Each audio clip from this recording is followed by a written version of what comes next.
In Joshua chapter 9, the Gibeonites come to Joshua and the Israelites and they lie to them, making them think that they've come from a long ways away, that they're not the Canaanites that the Israelites are supposed to destroy on their way to the Promised Land, but there's some other group that's just looking to make a treaty with them.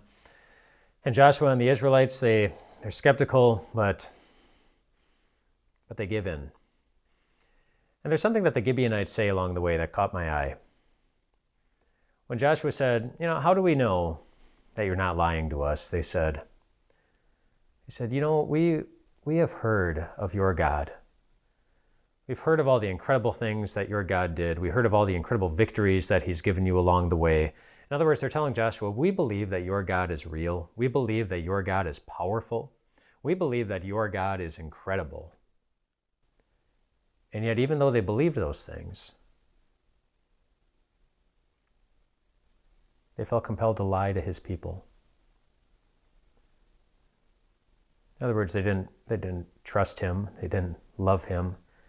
They didn't put their confidence in him, even though it seems they knew that they could have.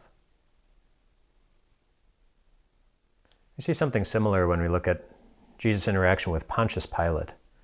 And when Jesus was on trial, Pilate fully believed that Jesus was innocent.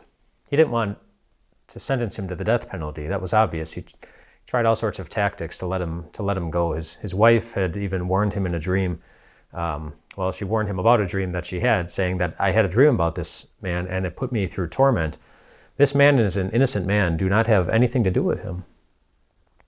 It seems that Pilate knew that Jesus was innocent, and yet in the end, even though he tried to wash his hands of the whole thing, really, Pilate is the one who made the final call of putting him down the path that led to his crucifixion. We don't know if Pilate believed that Jesus was the king or God, maybe not in the moment, but he did believe something about him, and he violated it. We can do the same thing. We believe that God is God, and that God is great, and that God loves us, and that God is powerful enough to do anything, and he'll always be merciful and gracious, and he holds all, the whole world in his hands, and he's lovingly managing all of it for the good of his church. But sometimes I don't rest myself in those truths. And I bet you don't either.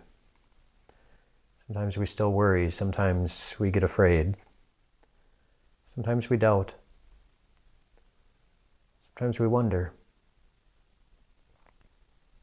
I can see that when I look at my life. That though I know and believe something about God, I act like I believe something entirely different.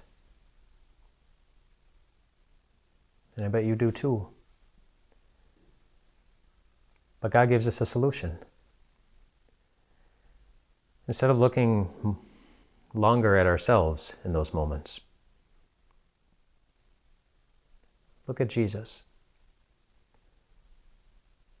standing there with Pilate, listening to Pilate's silly questions, taking the beatings that Pilate okayed,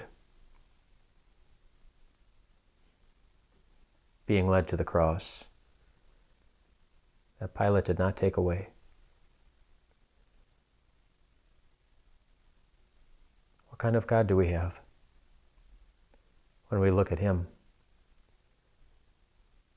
We have one who is determined to be by your side, to be there for you,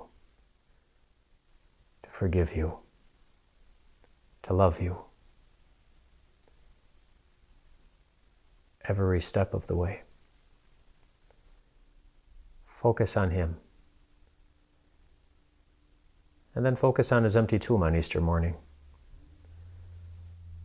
as a reminder that the number of things in life, in death, in this world, and with hearts of sin that we need to be afraid of,